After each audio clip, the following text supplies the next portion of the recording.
सुनीता भाभी ने न केवल बहू का बल्कि बेटे का भी फर्ज निभाया।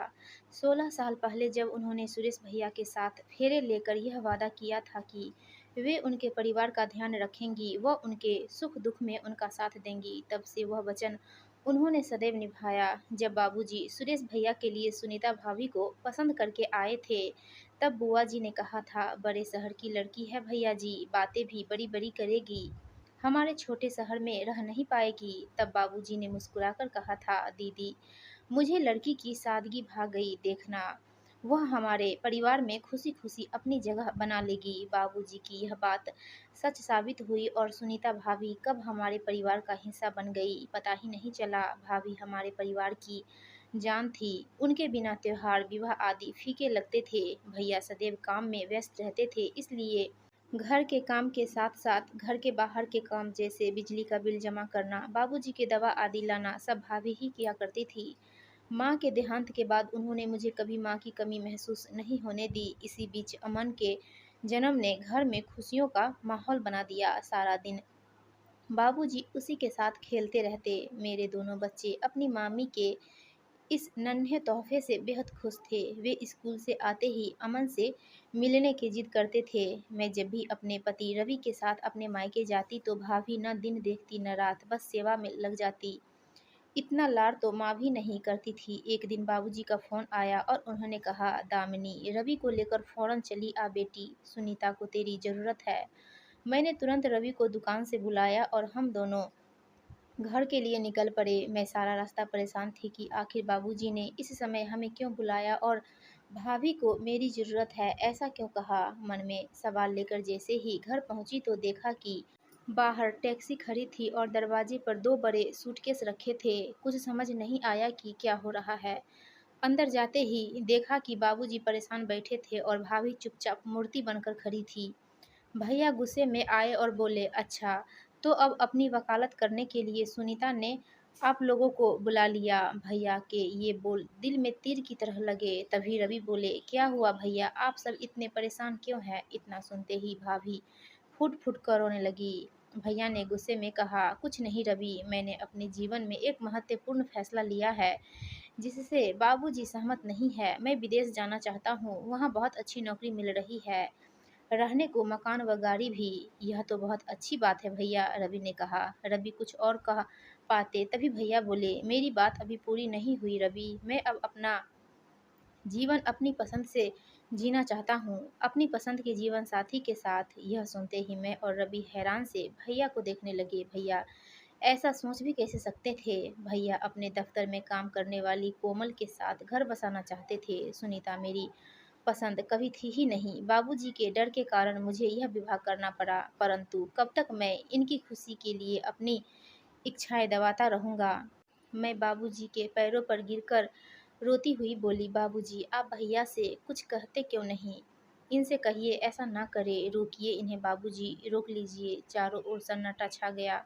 काफ़ी सोचकर बाबूजी ने भैया से कहा, सुरेश, यह अच्छी बात है कि तुम जीवन में सफलता प्राप्त कर रहे हो, पर अपनी सफलता में तुम सुनीता को शामिल नहीं कर रहे हो, यह गलत बात है। मत भूलो कि तुम आज जहाँ हो वहाँ पहुँचाने में सुनीता ने तुम्हारा भरपूर साथ दिया। उसके प्यार और विश्वास का यह इनाम मत दो उसे, वह मर जाएगी। कहते हुए बाबूजी की आंखों में आंसू आ गए। भैया का जवाब तब भी वही था और वे हम सबको छोड़कर अपनी अलग दुनिया बसाने चले गए। बाबूजी सदा यही कहते थे कि वक्त और दुनिया किसी के लिए नहीं रुकती।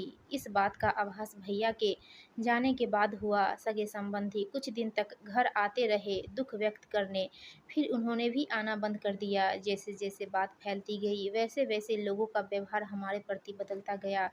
फिर एक दिन बुआ जी आई और जैसे ही भाभी उनके पाँव छूने लगी वैसे ही उन्होंने चिल्लाकर कहा, हट बेशरम, अब आशीर्वाद लेकर क्या करेगी, हमारा बेटा तो तेरी वजह से हमें छोड़कर चला गया। बूढ़े बाप का सहारा छीनकर चैन नहीं मिला तुझे, अब क्या जान लेगी हमारी। मैं तो कहती हूँ भैया, इसे इसके मायके भिजवा दो, सुरेश वापस चला आएगा। बाबूजी तुरंत बोले, बस दीदी, बहुत हुआ, अब मैं एक भी शब्द नहीं सुनूंगा। सुनीता इस घर की बहू नहीं, बेटी है। सुरेश हमें इसकी वजह से नहीं, अपने स्वार्थ के लिए छोड़कर गया है, मैं इसे कहीं नहीं भेजूंगा। यह मेरी बेटी है और मेरे पास ही रहेगी। बुआ जी ने फिर कहा, कहना बहुत आसान है भैया जी, पर जवान बहू और छोटे से पोते को कब तक अपने पास रखोगे? आप तो कुछ कमाते भी नहीं, फिर इन्हें कैसे पालोगे? मेरी सलाह मानो, इन दोनों को वापस भिजवा दो। क्या पता सुनीता में ऐसा क्या दोष है जो सुरेश इसे अपने साथ रखना ही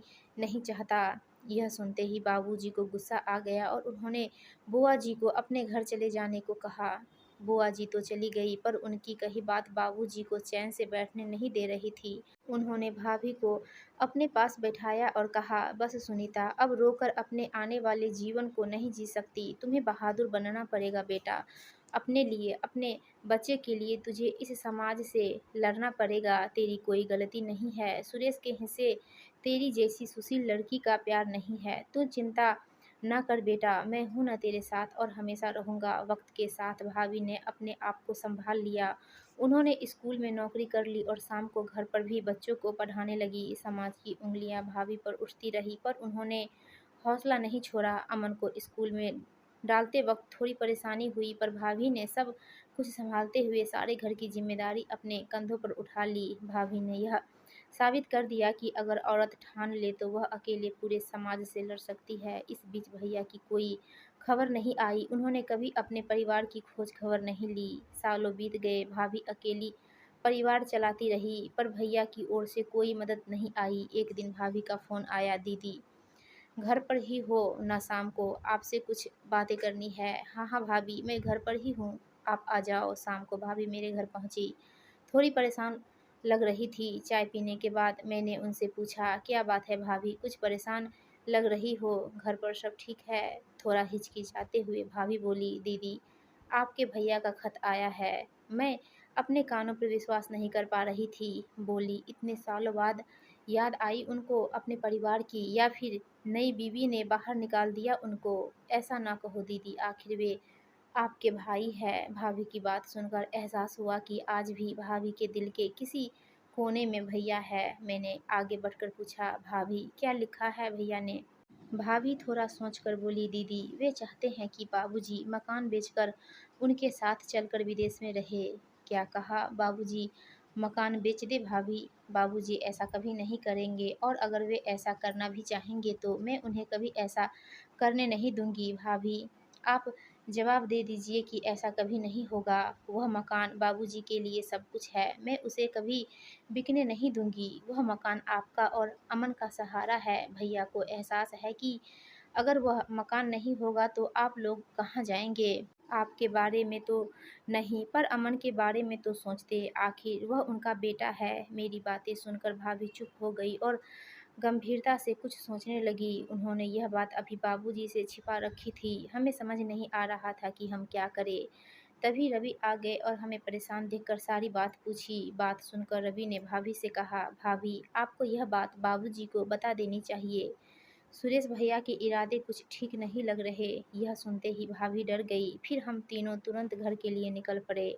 घर जाकर भाभी ने सारी बात विस्तार से बाबूजी को बता दी। बाबूजी कुछ विचार करने लगे। उनके चेहरे से लग रहा था कि भैया ऐसा करेंगे। उन्हें इस बात की उम्मीद थी। उन्होंने रवि से पूछा, रवि तुम बताओ कि हमें क्या करना चाहिए? रवि ने कहा, सुरेश आपके बेटे हैं तो जाहिर सी बात है कि इस मकान पर उनका अधिकार बनता है, पर यदि आप अपने रहते यह मकान भाभी या अमन के नाम कर देते हैं तो फिर भैया चाहकर भी कुछ नहीं कर सकेंगे। रवि की यह बात सुनकर बाबूजी ने तुरंत फैसला लिया कि वे अपना मकान भाभी के नाम कर देंगे। मैंने बाबूजी के इस फैसले को मंजूरी दे दी और उन्हें विश्वास दिलाया कि वे सही कर रहे हैं।